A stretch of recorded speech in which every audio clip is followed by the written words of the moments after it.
ప్రవీణాన్న గారు, పగడాల ప్రవీణాన్న గారు క్రీస్తు కోసమై జీవించి తను ఈ లోకంలో డబ్బు సంపాదించుకోవడానికి ఆయనకు సాఫ్ట్వేర్ కంపెనీలు ఉన్నప్పటికీ కూడా క్రీస్తు మాటలు చెప్పడంలో తండ్రి ఇష్టాన్ని యేసు ప్రభు నెరవేర్చాడు. అలాగే నేను కూడా ఆయన ఇష్టాన్ని నెరవేర్చాలి, ప్రభు నాకు అప్పగించిన పనిని, అపోస్తులు నాకు అప్పగించిన పనిని కొనసాగించాలని ఎంతో ప్రయాసతో క్రీస్తు కోసం జీవించాడు. యేసు కోసమే తన ప్రాణాన్ని హతసాక్షిగా తన ప్రాణాన్ని ఇచ్చాడు. ఈరోజు క్రీస్తు కోసం జీవించాడు. బ్రహ్మపత్రిక 16వ అధ్యాయము మనము 19-18 వచనాల్లో చెప్పినట్టుగా కడుపు కోసం బతకలేదు ప్రవీణమ్మ. క్రీస్తు నామాన్ని కడుపు కోసం ఉపయోగించుకోలేదు. క్రీస్తు నామాన్ని జ్ఞానముతో అనేక మంది ఆత్మల రక్షణ కోసమై బ్రతికాడు. కాబట్టి పరలోకమందున కన్నతండ్రి అన్న ఆత్మకు పరదేశినిచ్చాడని నేను నమ్ముతున్నాను. ఎంత విలువండి ఈరోజు అక్కకి క్రీస్తు కోసమై అత సాక్షి అయినటువంటి అన్న భార్య వచ్చిన, అన్న పిల్లలు వచ్చిన ఈరోజు క్రైస్తవ సమాజం, క్రైస్తవ సంఘాలు వారికి ఎంతో విలువనిస్తున్నారు. నిజంగా వారు ఈరోజు బయటకు వస్తే ఆ జన సముద్రాన్ని మనం అసలు ఆపలేము, అంతగా గౌరవిస్తున్నారు. కారణం అన్న క్రీస్తు కోసం బ్రతికాడు. తన పొట్ట కోసమై, తన భార్య పిల్లల పొట్ట నింపడం కోసమై యేసు ప్రభుని, ఆయన నామాన్ని ఉపయోగించుకోలేదు. అందుకే ఈరోజు అన్న చనిపోయినప్పటికీ కూడా అక్కగారికి, వారి పిల్లలకు ఇంత విలువిస్తున్నారు, ఇంత గౌరవిస్తున్నారు క్రీస్తుని నమ్మిన బిడ్డలందరూ కూడా. కాబట్టి ఇంకనూ అక్కకి ఆదరణ కలగాలని, అలాగే వారి పిల్లలకు ధైర్యము దేవుడు ఇవ్వాలని ప్రార్థన చేద్దాం. విషయం అందరూ కూడా ప్రార్థన చేయండి. అన్న విషయంలో చాలా అనుమానాలు ఉన్నాయి. బూట్గాలతో తల్లినట్లుగా గుర్తులు ఉన్నాయని, బాడీని పడేసిన తర్వాత ఆ బాడీ పైన బైకు, రాయల్ ఫీల్డ్ బైకు అన్నపై పూర్తిగా బాడీని వాల్ చేశారు. యాక్సిడెంట్ అయితే బండి ఒక పక్కకు వెళ్ళిపోద్ది, మనిషి ఒక పక్కకి వెళ్ళిపోద్ది. ఎందుకంటే నేను కూడా యాక్సిడెంట్లు బండి మీద పక్కన నేను కూడా చూశాను, వేరు వేరు అయిపోతాను. కానీ బైకు బాడీ రెండు కలిసి ఉన్నాయి. అది అమర్చిందే తప్ప జారిపడింది అయితే కాదు. ఇలాంటి అనుమానాలు ఉన్నాయి. ప్రభుత్వం పట్ల మనకు నమ్మకం ఉంది, న్యాయ వ్యవస్థల పట్ల మనకు నమ్మకం ఉంది.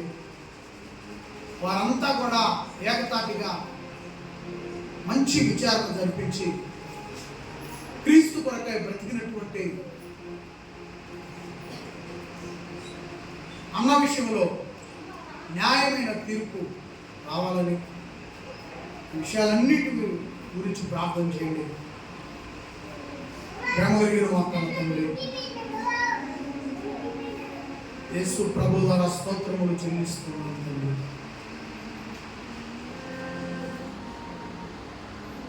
దేవా, అన్న ఆత్మకు పరదేశివ్వండి. అక్క పిల్లలకు ధైర్యం ఇవ్వండి, వాళ్ళ అమ్మగారికి ధైర్యం ఇవ్వండి. వారు చేసిన పరిచర్య అనాథ పిల్లలు, విధవరాంగులకు ఎంతో సహాయం చేస్తూ వచ్చాడు. వారందరికీ ధైర్యం ఇవ్వండి, సహాయం అందించండి. విచారణలో సరైనటువంటి దర్యాప్తు జరగటానికి కృప దయచేయండి. మంచి అధికారులు, న్యాయం కొరకై నిలబడే అధికారులు ఉన్నారు. వారి ద్వారా ఈ దర్యాప్తు జరగటానికి సహాయం చేయండి. అన్న మరణమును బట్టి క్రైస్తవులంతా ఏకమయ్యారు. ఆ సంఘం ఈ సంఘం అని లేకుండా ప్రతి ఒక్కరూ కూడా ఏకతాటి మీదకి వచ్చారు అన్న మరణాన్ని బట్టి. ఒక మరణం క్రైస్తవులందరినీ ఒకే వేదిక మీదకి, ఒకే రోడ్డు మీదకి తీసుకొచ్చింది, ఐక్యతలోనికి తీసుకొచ్చింది. దేవా, ఇలా ఏ సేవకుడికి జరగకుండా అన్ని విషయాలలో భద్రత, సెక్యూరిటీని క్రీస్తు ద్వారా మాకు అనుగ్రహించమని కోరుకుంటూ యేసు ప్రభు వారి ప్రార్థనని వేడుకొనుచున్నాము తండ్రి. ఆమేన్. అలాగే ప్రియులారా, మాట చెప్పడం మర్చిపోయాను. నిన్న భూస్థాపన కార్యక్రమంలో అక్క మాట్లాడుతూ, నా భర్తను ఎవరైనా చంపుకుంటే నేను వారిని క్షమిస్తాను, నా భర్త కూడా వారిని క్షమిస్తాడు అని కన్నీళ్ళు పెట్టుకుంటూ అక్క పలికిన మాటలో యూట్యూబ్లో అప్లోడ్ చేశారు. వినండి, వినండి. జ్ఞానవంతులు ఇలాంటివన్నీ కనుక్కుంటారు. అక్క మాట్లాడిన మాటలు, కూతురు పెద్ద అమ్మాయితో పాటు వయసు ఉంది, అన్న పెద్ద కూతురు.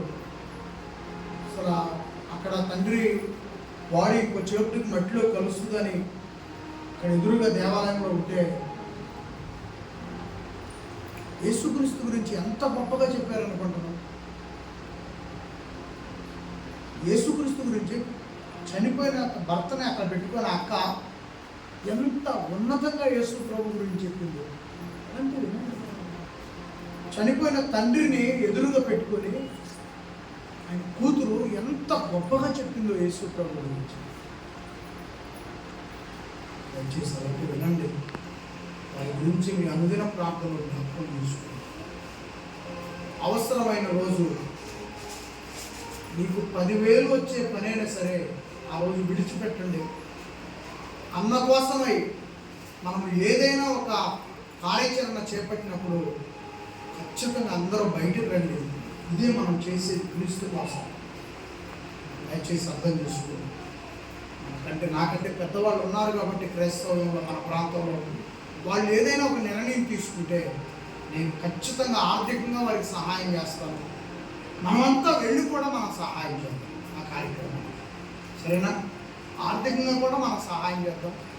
మన వంతు వెళ్ళి పనిచేద్దాం అక్కడ అన్న కోసమై. ఎందుకంటే ఆయన అంత సేవ చేశాడు దేవుడి కోసం. అలాంటి వారి విషయంలో మనం నిలబడితే పరలోకమందున ఘనతను మనం చూస్తాడు, ఆశీర్వదిస్తాడు.